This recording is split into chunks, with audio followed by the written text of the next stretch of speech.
we can then start. You can go through the process of you getting an understanding how it's done.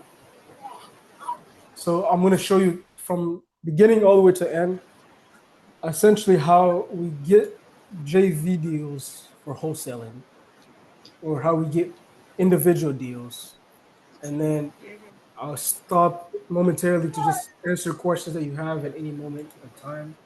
And then from there, we can move on to how to get buyers. So we'll start in the first section first. All right. Let me share screen. Okay.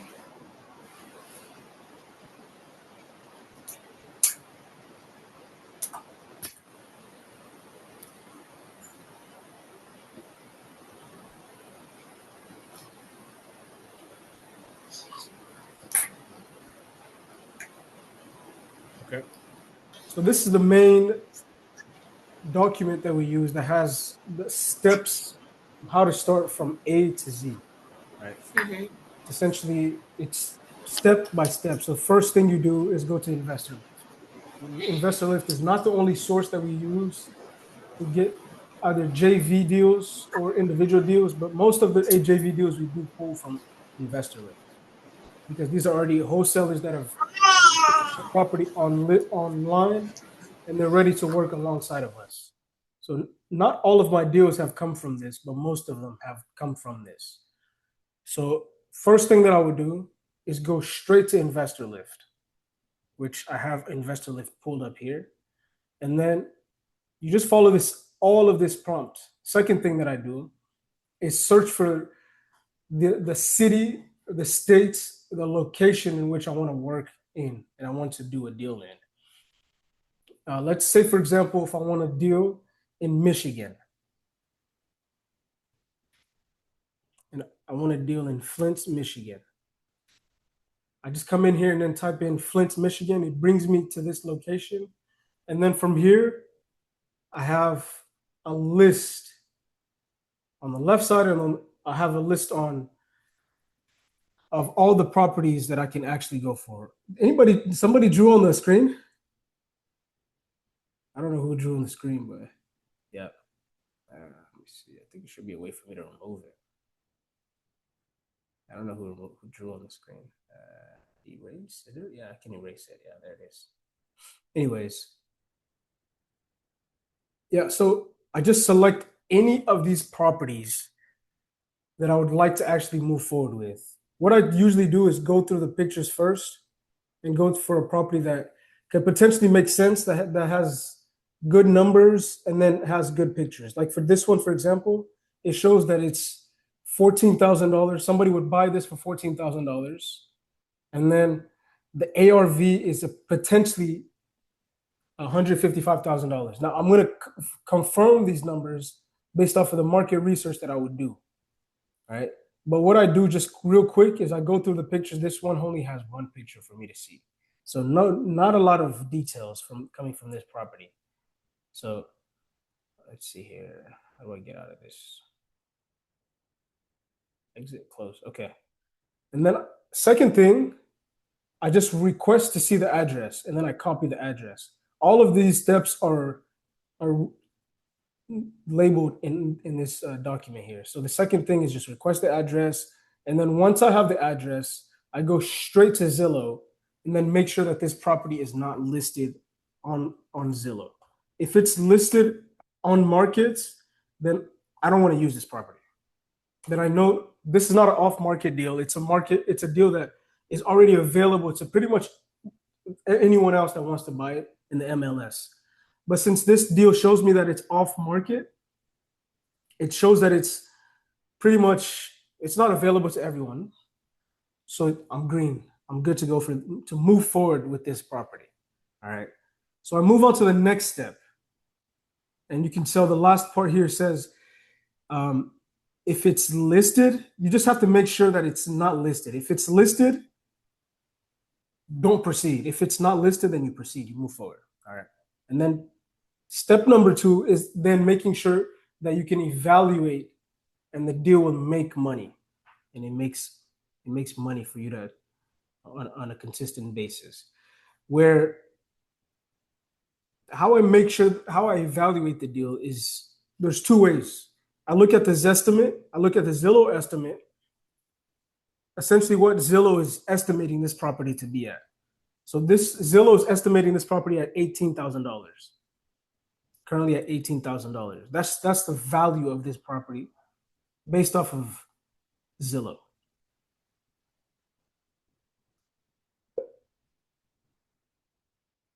All right.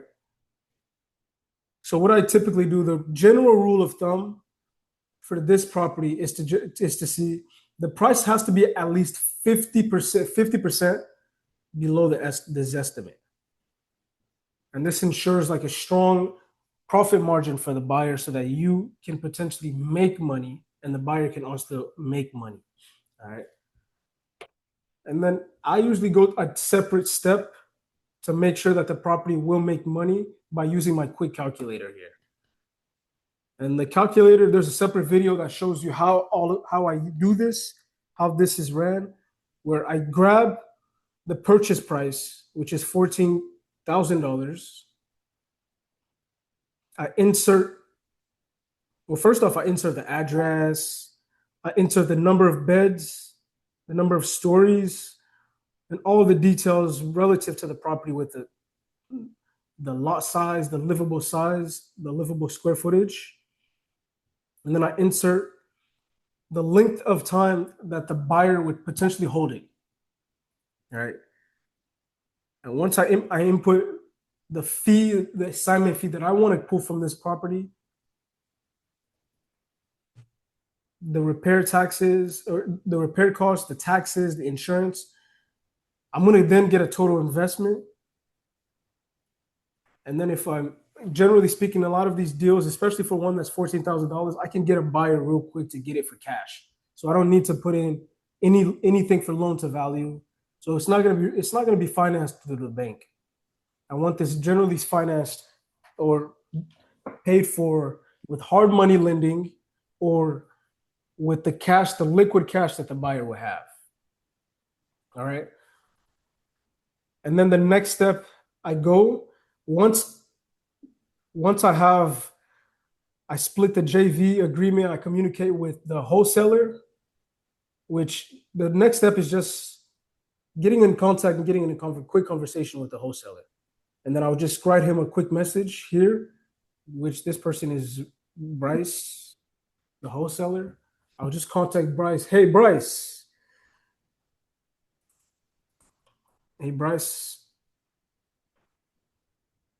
I have a buyer for this property. When can we get in touch?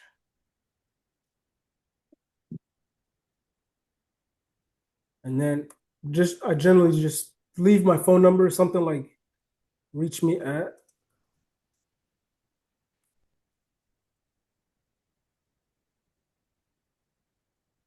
Yeah, that's not my phone number, but I generally leave something like this so that you can get an idea. And then once you send the inquiry, they'll get it. And then if they're interested, I'm sure they want to get rid of this property. So they're going to email or they're going to call you immediately. You can either leave your phone number or you can leave your email, both, either or. But the quickest is going to be the phone number. Once they reach out to you and call you, you then get in negotiation and you start communicating with them in regards to how much you can make from this fee. And are they even open for a JV partnership? So that's the second thing. You contact the wholesaler once you do a quick estimate and make sure that the property is going to make sense. After having ran through this calculator essentially just lets you know how much profit that the property can make, that the buyer can make through this property, and how much commission you can make as well. So once you go through the steps of filling all of this out, it'll give you the number, the net profit. And that net profit will tell you if you want to move forward, if you're going to be able to move forward or not. How I tell that if it's a good deal, I usually look at the deal ROI. If it's around 19, 20, 21%, I'm green. I go forward and I move forward in the deal. If it's like 18%, 17, I usually don't like to go for that unless it's like more of a bigger deal. like $800,000 or so, $700,000. It just really depends in the city and the market and the situation. But for you to get a quick buyer, you want a high ROI. Once they see that, it's going to be very easy for them to buy it. All right. So that's essentially the steps. I contact Bryce, which would be the wholesaler for this property. I get in contact with him. Hey, Bryce, I seen you have 2517 Mount Elliott Avenue ready to be sold. Are you open to potentially work with somebody? Are you open to work with me so that I can bring a buyer and then we can close this deal, split the profit on the assignment fee? You just leave something like that, and once you're communicating with him and hear what they're going to say. Sometimes they're open to doing 50-50%, 50-50 split. So meaning if the assignment fee, right, the entire assignment fee is $10,000. If you're going to split 50% of the assignment fee, you get $5,000, they get $5,000 at the end of closing. After everything is performed, the buyer closes, and then you make money, they make money. In certain circumstances, they're not going to want you to make all the money. They're not going to want you to make more than them. They'll probably have you make 30%, 40%. I don't like to go lower than 30% because at that point, because you're bringing the buyer, you're bringing the person that has the money and can close fast. So it's a lot of value. If you're making less than 30% in any deal, really doesn't make sense. That's just on my end. I know a lot of wholesalers, they do that, but I typically don't like to go for something that's like less than 30%. And if I'm doing a JV. Now, just following the entire steps here. So you contact the wholesaler, and then you propose them the JV partnership, and if they agree, and you guys negotiate and talk on terms, and then you just set up the agreement. If the wholesaler agrees for you to move forward, you just request their LLC name or their actual name if they want their name on the document, their email, and you send them over a JV agreement. And I have JV agreement contract examples in the Skool community where you can pull it and then use that same template. You just fill in their LLC name and then send it through their email with DocuSign or any other method that you can use to send it to them. Typically, DocuSign is very good. I've been using it for a long time. All right. So you send it to them, they sign it, and then you go off and look for a buyer. Or potentially you want to already have buyers ready. And I'll show you how to have buyers ready to go in a moment's notice. Right. The reason why I don't want you to go look for a buyer or contact any buyers yet, you may have buyers ready, but you don't want to contact them because if the wholesaler is not okay with you making money in this deal, then it doesn't make sense for you to bring them the buyer. You would have wasted your time, wasted your energy, even if the deal is profitable. Some wholesalers just want to eat on their own, and they're not okay with sharing any profit with anybody. So beware of that. Look at that as well. It's something that's very important. Essentially, right after that, you then gather all the information from the wholesaler. The wholesaler is direct to the buyer, or to the seller, and they should already have information for the property, the condition of the property, access to the property, and they should have a Google document of all the pictures. The closing date, they'll give you that. They'll give you the inspection period. They'll give you anything major that's wrong with the property. And they'll give you anything relative to the city. Is there a lien still on the property? Are there any taxes? What is the fees? Anything associated to the property, you want to note down, and then you want to use that for leverage. All right. So the reason why you want to use that is you want to keep it in a spreadsheet. But instead of keeping it in a spreadsheet, I typically like to use a PDF file. Let me show you the PDF file that I use most of the time so that I can be able to I can mark it. I can put everything into that PDF file, and then I market the deal. All right. This is the PDF file that I use. So this is just an example. All right. I put the property picture. I put the property address. I make this through Google Docs. Very simple. It shouldn't take more than 15 minutes. You put this together. You just copy this information from Investor Lift with the property after having contact the wholesaler. And then once you put this together, you put in just a short reason why someone would buy in this area. You put the asking price, the calculated ARV, which I explain ARV in other videos as well. So once you calculate the ARV, you then input the major expenses, the main repairs. What's going to be the main repairs? The HVAC, floor, whatever it is. Is it the plumbing system? And then what is the estimated repairs? And you can pull this from various different sources. You can talk with the wholesaler how much they estimate the repairs to be. What does the seller estimate the repairs to be? And then talk to contractors too. How much do they anticipate these repairs to be? Just talk to them, and they can even go there in person and just give you an estimate. And then from there, you have an estimate to put here. And then in red, I usually put how they can access the property. Is the property vacant? Or is someone in that property? And then I usually use the Google Doc link that you get from the JV, from the wholesaler. You want to put a hyperlink directly to that. So this hyperlink would go straight to all the pictures of the property. And then from here, you use the comparisons. I will usually put 4 comparisons around that area in the same zip code. You can pull that from Zillow. You can pull that from Redfin, anywhere else. Once you pull that, you compile it here, and you can even put the links that's going straight to those properties. All right. And then I usually put all of this. The buyer has to do their own due diligence, and they have to potentially, if the seller is insisting for them to use the seller's title company, then you would just put it here so that the buyer knows that we won't close with my title company. We're going to close with the seller's title company, either or. Or if the seller is open to using the buyer seller title company, then you put that as well in that area. And you right here in bold, do not post this anywhere on the MLS. Don't post it on Zillow. Don't keep this off market. You wanted this to close off market. And then at the end, you just put your contact information. All right.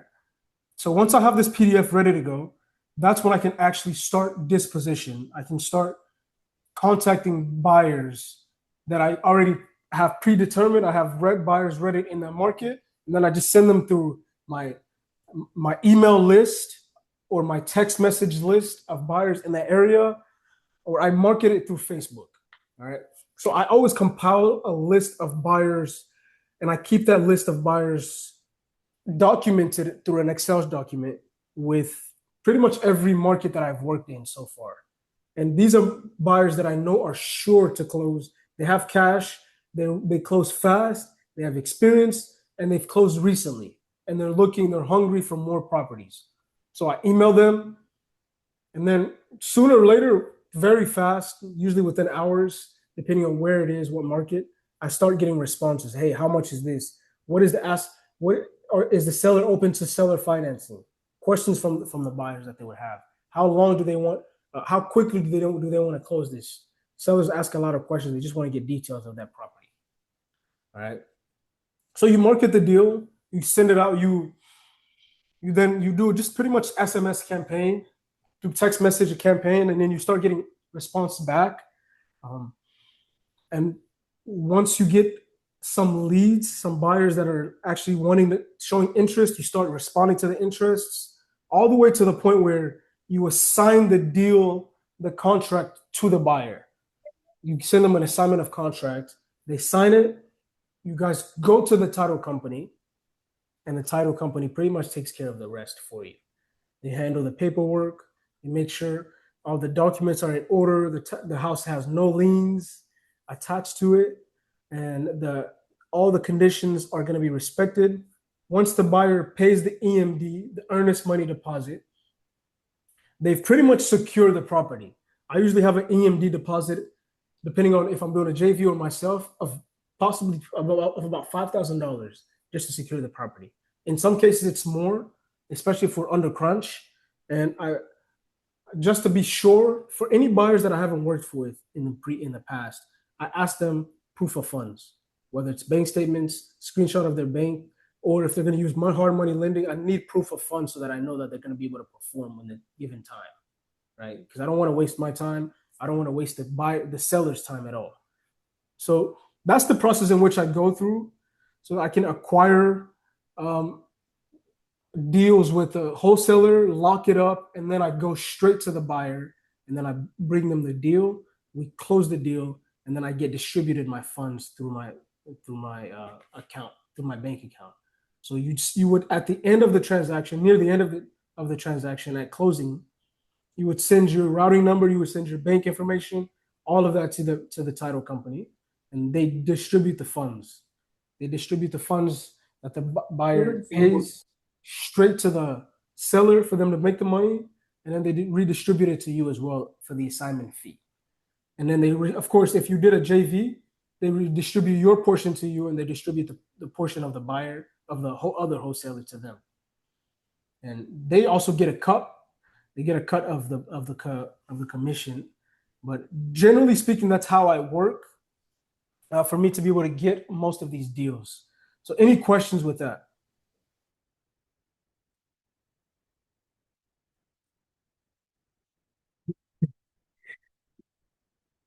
I have this question.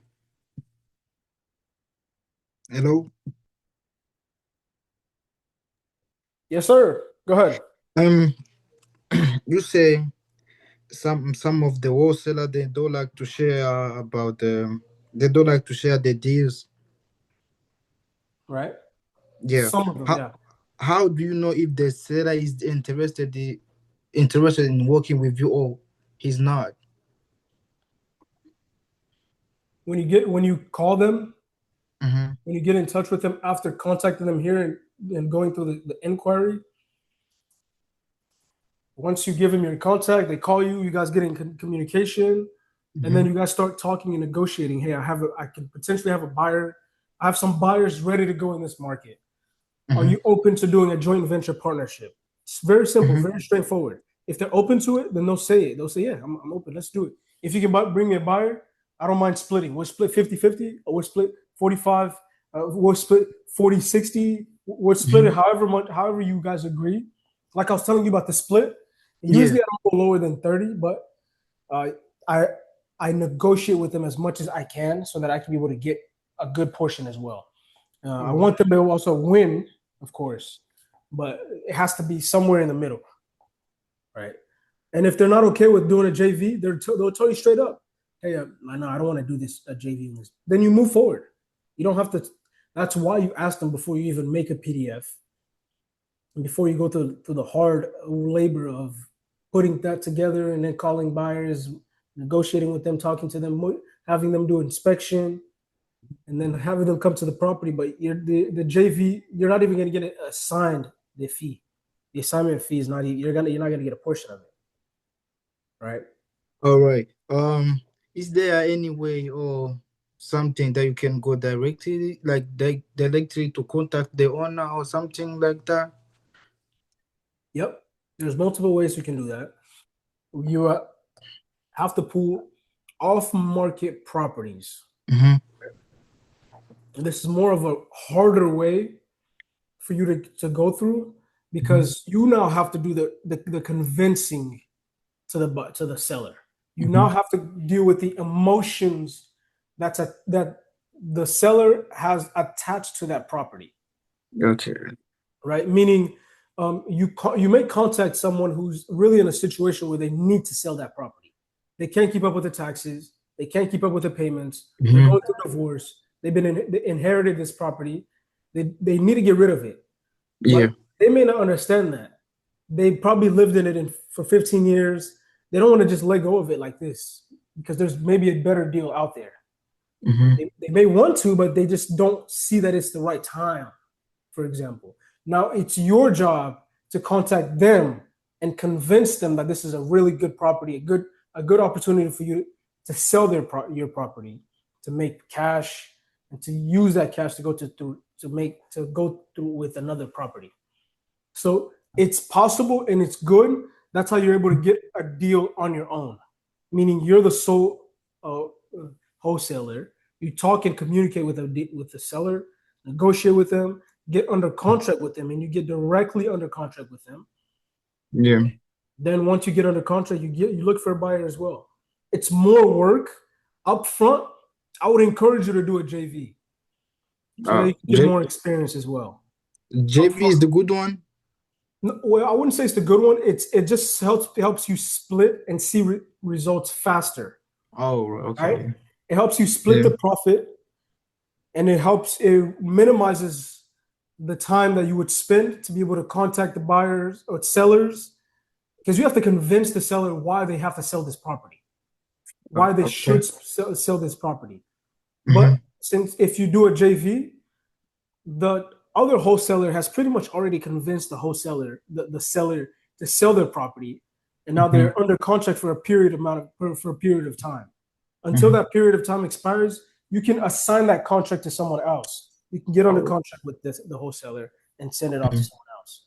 So if you go directly to the wholesaler, oh, excuse me, I keep getting confused. If you go directly to the seller, which there's a lot of ways to do it through Zillow, through Redfin, and various different ways you can pull county websites or county records. Once you contact them directly, you negotiate and get under contract with them. You just have to be very, very well in convincing Mm-hmm. why they should sell the property. And then after that, now you have the duty of going and finding a right buyer. Oh, yeah. But at the end of the day, you will make all the assignment fee. You're not splitting it with anyone else. You make Oh, if all it's right. $10,000, it's all you. It's your money. Mm-hmm. That makes sense? Yeah, it's good. Yeah. So it's When really up to you. It takes one of them is more money, more time, I take more time and it take and more more. You have, skills. yeah, you have to need more skills.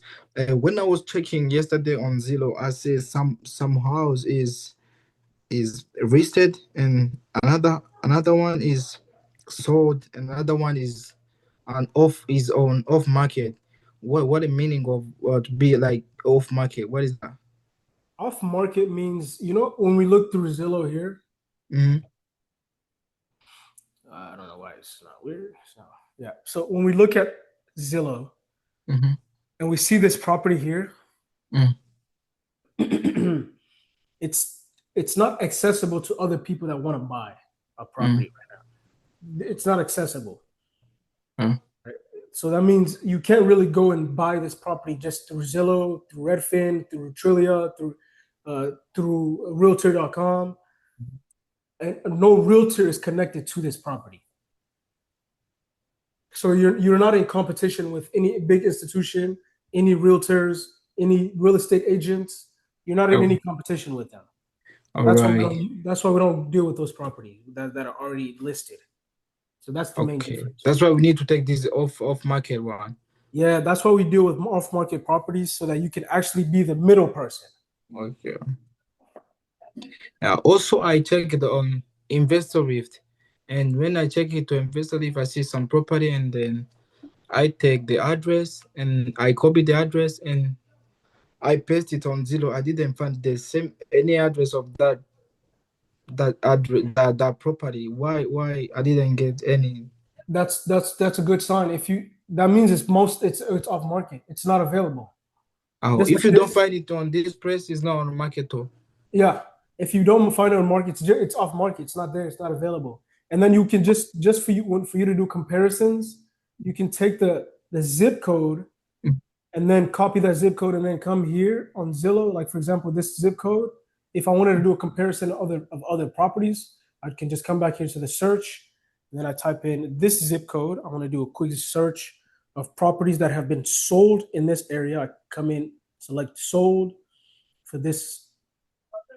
Let's say if it's a three bedroom, two bath property that I'm looking at, and then I apply, it gives me all the properties that were recently sold in this zip code for that are three bedroom, two bath.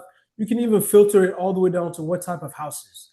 If you Oh want to do yeah. apartments, multifamily, land, all that stuff. But we're gonna start with houses to make it easier for us because multifamily apartments, it's more competition. You're competing with Yeah. bigger institution. You Yeah. also you're competing with brokers, and it's Hmm. more it's there's less apartments than properties available, Oh, yeah. than houses available. But you can also filter here through the square footage. Let's say, for example, the property that I'm looking at is between 1,000 square feet and 1,500 square feet. I apply it, and then it filters through and it gives me the properties that are really literally within that range. Oh, yeah. Right? So that this is how I can do a comparison. Properties that have already been sold, and this is Hmm. how I would tell how much my property could potentially be sold as well. Oh, yeah. All right. Yeah. Any other questions? I just wanted to know how. Can you send us the calculator and then Yeah. how? Yeah. Are you gonna send it through email or on Messenger?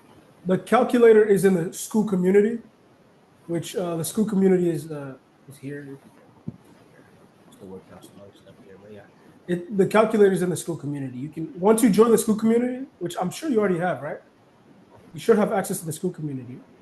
I'm not sure. You're not in here yet. This is where you'll be able to ask questions, get involved.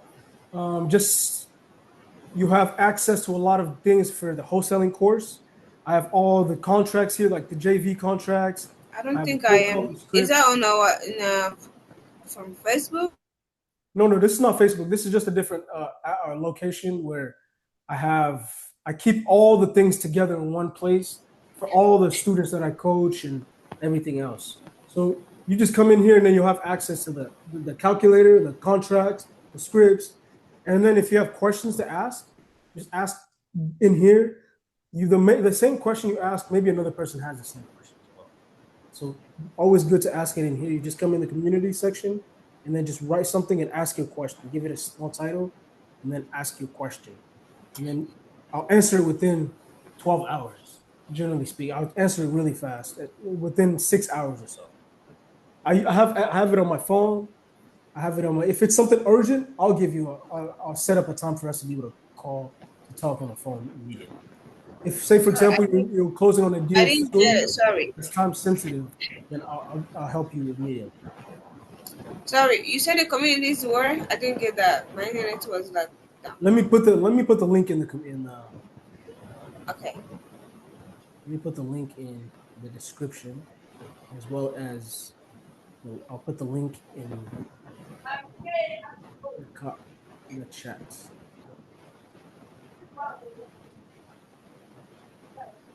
Yep.